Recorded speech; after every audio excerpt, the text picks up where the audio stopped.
여행 잘 다녀오셨습니까? 여행은 잘 다녔는데 강원도 가서 그동안 못 가봤던데 리차드 마이어가 만든 소롤 뮤지엄, 그다음에 시마크 호텔, 김민철 선생이 한 그 바오지엄도 가보고 울산바위도 만나고 좋은 시간을 좀 보내고 왔고 가족들하고 모처럼 이렇게 여유로운 시간을 보내고 왔지. 근데 어딜 가든지 이게 여행을 가면 건축이 도망을 안 가고 따라다니네. 동망건서 행만리로라는 말이 있는데 선비는 만건의 책을 읽고 만리의 길을 걷는다라는 게 있는데 우리는 아마 배움이 이렇게 독서와 여행을 통해서 공부하는 게 아닌가. 그래서 건축가들에게는 뭐 여행은 빼놓을 수 없는 중요한 공부 방법이지 않는가 이런 생각이 들더라고요. 오늘은 어떤 얘기 해볼까요? 여행 간 김에 우리 커피숍 이야기 좀 해보는 것도 재밌을 수 있을 것 같은데. 커피숍 하면 그게 떠올라요. 소장님하고 저하고 제주도에 커피숍 투어 가자.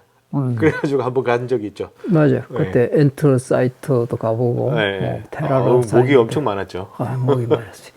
근데 보면 이 시대의 그 건축이 쭉 발전된 거 보면 우리가 문화의 중심에 보면 옛날에는 교회가 있었고 종교시설들, 도서관이 있었고 박물관이 있었고 이렇게 정보 전달을 하고 사람이 모이는 공간들이 그런 거에서 요즘은 보면 좀 더 가볍고 동네 거실 같기도 하고 아줌마들의 그 우물터, 빨래터 같은 개념들이 아마 이 카페이지 않는가. 그 어느 틈에 그게 엄청 대형화되면서 기업화되더라고. 근데 이제 성공한 카페를 내가 이번에 강릉을 가다 보니까 있는 게 이제 테라로사라는 거. 만든 사람이나 누군가 찾아봤더니 김용덕 씨라고 뭐 은행원 출신이던데 이분 강연을 한번 들었는데 굉장히 핵심을 찌를 이야기를 하더라고. 모든 사업의 기본에는 뭐가 있느냐면 디자인이 있다는 이야기를 해요, 이 사람은. 그 디자인의 소스는 스토리라는 이야기를 해요. 그 다음에 아주 중요한 이야기를 마지막에 하는데 스토리의 진정성이 중요하다는 얘기를 해요. 지속적이려면.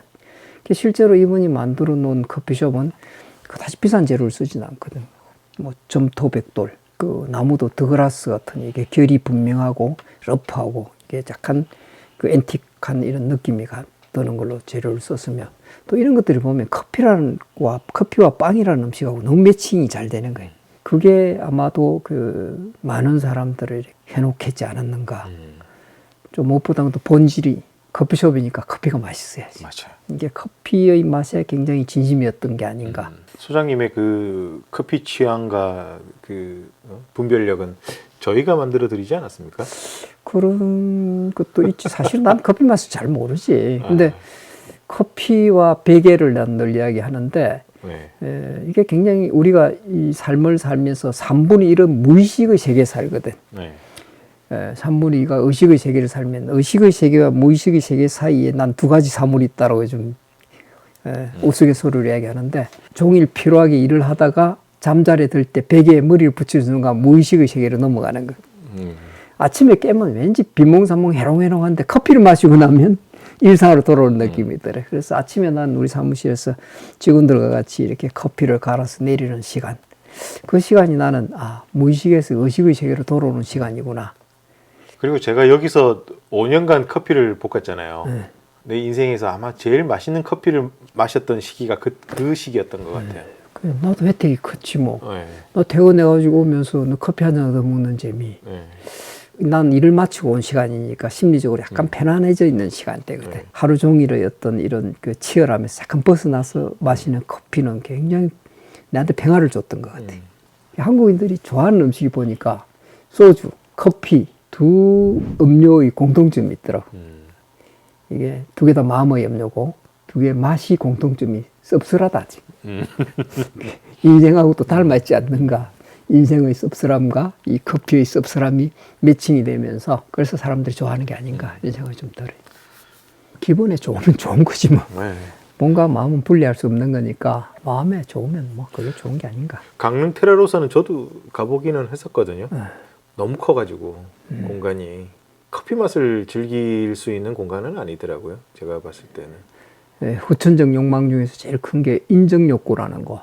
인정샷 때리러 간다고 그러지. 인정샷을 거기 가서 찢어야 비로소 내가 이 시대를 사는 청년이구나라는 증명이 되는 것 같아. 제가 원래 사람 많은 거 이렇게 별로 좋아하는 타입이 아니어서 그런 공간을 그렇게 선호하는 편은 뭐 원래 아니니까.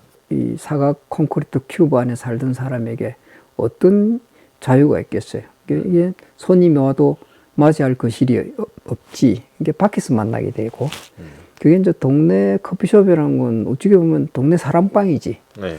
거기서 만나는 게 결국은 커피를 판다기보다는 공간 인접이 아닐까 이런 생각 들죠. 그 장소에 이제 인테리어들도 보면 참 재미있더라고. 나는 이 서교동 사무실 있을 땐 좋았던 게 그 동네 커피숍에는 책이 많아서 좋더라고. 어떤지 사진책도 있고 짧은 시간에 볼 수 있는 시집들도 있고 그래서 거기 가면 늘 책을 늘 앞에 놔놓고 커피랑 같이 이렇게 먹었던 기억이 나는데. 카페는 설계한 게 제 기억에 지금 언뜻 잘 안 떠오르네요. 카페 단독 건물을 설계하신 거는 없죠 지금. 나한테는 그런 행운이 없더라고. 그러니까요. 아, 이거 시켜주면 잘하는데. 아, 글쎄 이거 잘할 것 왜안 주지? 같았는데 생각만 했지 뭐 결국은 만들어 볼 기회는 없었고 헤이리에 그 처음 지었던 갤러리 소소의 커피숍을 그때 조그맣게 달려가지고 지었는데 내부와 외부가 공존하게 만들어가지고 숲속에서 커피를 마시게 해주자 그런 생각을 가지고 만들었던 기억이 나요. 이 공간이 되게 좀 이제 정리가 잘 돼가지고 되게 좋거든요. 약간의 음악과 향긋한 저기 커피 향이 나면 좋겠어요. 계속해서. 그 노래 가수. 근데 우리 직원들이 음악 취향이 다 다르니까 각자의 음악을 자기 귀에 꽂고 있어서 네.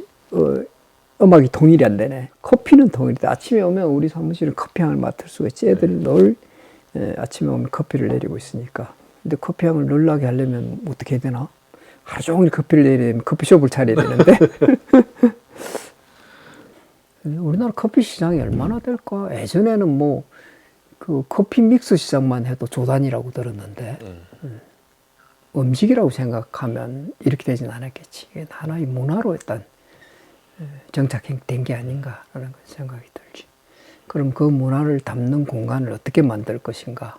예를 들면 강화도에 있는 조향방직이라든지 네. 조향방직 같은 경우는 방직 공장이었던 그 흔적들을 그대로 두고 부산 1963도 마찬가지지. 옛날에 그 공장의 흔적을 그대로 안에다가 같이 끼워 넣어서 만들었다. 그 소품들이 다 보면 옛날에 쓰던 그 공작물들 이런 게 들어있고 단순히 그 공간을 이렇게 커피만을 위해서가 아니고 오면 그 공간이 가지고 있는 기억을 이렇게 사람들에게 전달하는 거죠. 네. 그게 중요한 것 같아요. 우리가 결코 돈으로 살 수 없는 건축 재료, 시간이라는 건축 재료를 이제 보여준 거지. 그게 참 센스 있는 행위였는데 그게 보면 이제 대표적으로 잘한 게 이제 그 엔트로사이트나 뭐 부산 1963이나 또 저기 강화도 조향방직이나 최근에 보면 이제 이 커피숍들이 이 특색을 가지기 시작한 것 중에 하나가 이제 공간이지. 네. 옛날에 뭐 양곡 창고. 네. 그 양곡 창고를 보면 정말 단순하고 기능적인 그 목재 트러스, 벽은 뭐 시멘트 벽돌 정도 수준이거나 블록 같은 걸로 이렇게 만들어진 것도 보고. 근데 대체로 높고 빛도 떨어지는 이런 공간들. 공간이 융통성이 있죠. 이런 공간들이 뭔가를 변형을 시켰을 때 다 수용이 가능한 그 정도의 너비가 있을 테니까. 그러니까 사람들이 이제 이 아파트에 살다 보니까 일정한 높이, 일정한 폭 이런 공간에 이제 이게 규격화되어 있는 공간 속에 사는 사람들에게 어떻게 보면 공간적 자유를 주는 거지. 이게 그런 자유 속에 들어왔을 때 비로소 사람이 편안함도 느끼시고 그 공간이 좋아진 게 아닌가라는 그런 생각이 들더라고.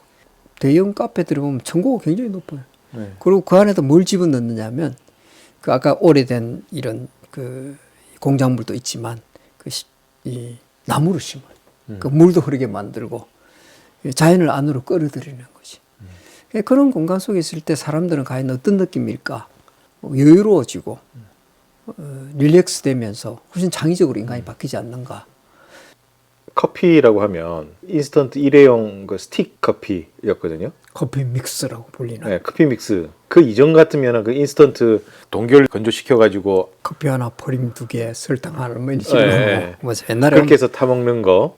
요즘은 캡슐 커피 나오기 이전에 커피 메이커라고 해가지고 외국 드라마 보면 그게 되게 많이 나와가지고 아 저게 뭐지? 어릴 때는. 그러고 보니까 내가 네. 최초로 한 건축 경험이 커피숍이네. 인테리어 하셨던 거. 인테리어인 거. 학교 다닐 때. 대학 고등학교 2학년 말에 미술학원을 운영하고 애들 입시생들 가르치고 그랬으니까 그러다가 그 한쪽 모퉁이에 누가 이 인테리어를 나한테 의뢰를 해왔는데 난 그런 거 안 해봤으니 못한다 그랬는데 고등학교 1년 선배인데 꼭 해달라고 그러는 것이 난 못한다 그랬는데 그래서 그때부터 그럼 난 시간을 좀 다오고 그래가지고 전국 커피숍을 이게 순회를 하면서 유명하다는 서울, 부산, 대구를 주로 중심으로 대전까지 쭉 다녔는데 제가 보기에는 그 핑계로 놀러 다니신 것 같은데. 그런 면도 없잖아 있지. 그래서 커피도 많이 얻어먹기도 하고 그 당시 뭐 커피 맛도 모를 테니까 거의 그 프림 2개, 설탕 3개 뭐 이런 식으로 달달아 해먹고 이렇게 다녔지만 인테리어들이 보다가 난 좀 다르게 해봐야지라는 생각이 들었어요. 전국적으로 보니까 뭔가 인테리어가 좀 획일적이야. 내부에 붉은 벽돌, 바닥에 카페트가 깔려 있고 대체로 나무가 좀 마감이 돼 있거나 뭐 이런 게 좀 많았는데 건축적으로 보니까 그렇게 돈도 많지가 않아요. 임대한 건물이고 그러면 나중에 철거도 좀 쉬워야 되겠고 고민하다가 우연히 경복궁 그 전철역을 갔는데 그게 보니까 벽면이 하얗게 돼 있는데 이 재료가 도대체 뭔지 모르겠더라고. 아무리 연구를 두드려도 보고 몰래 살짝 끌고도 보고 했는데 그 재료가 뭔지 모르겠더라고.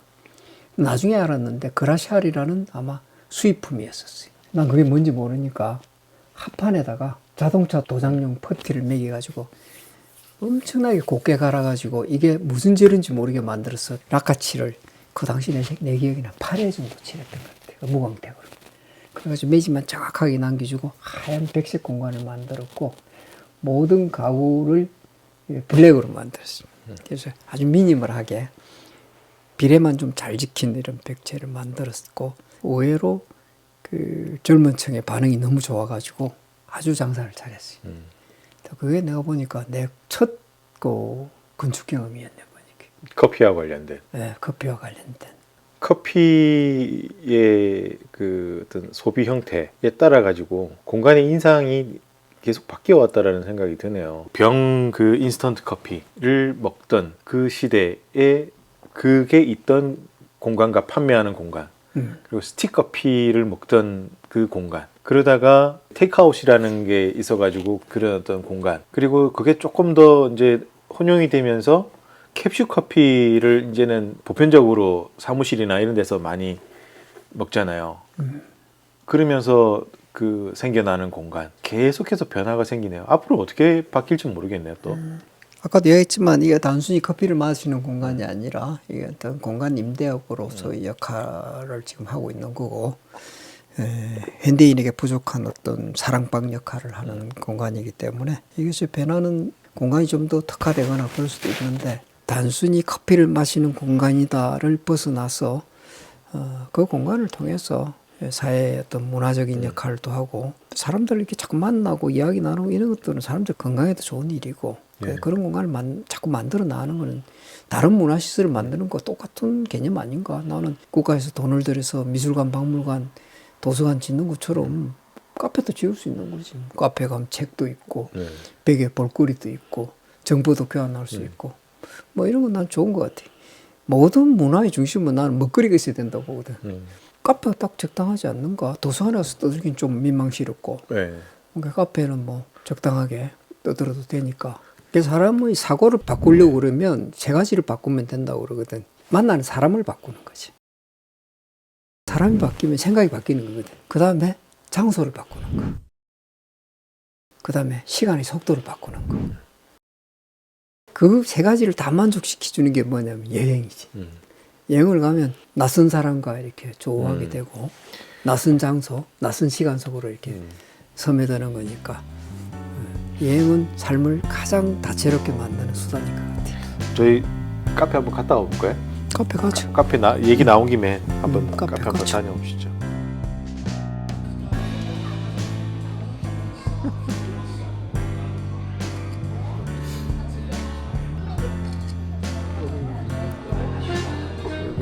켜니까 아무 말씀 안 하세요. 켠 거야. 이제 켰는데 이제 말씀하셔야 되는데. 내가 원래 감목한 사람이야. 믿기나 말기나. 이 사람을 만났을 때 에너지가 확 오르는 사람들이 있어. 네. 니하고는 그럼 대체로 이야기 잘하는 편이야. 그 아줌마들하고 이야기하면 나는 에너지가 좀 생기는 거지. 내가 집사람 나보고 그러잖아요. 아줌마 까라고. 네.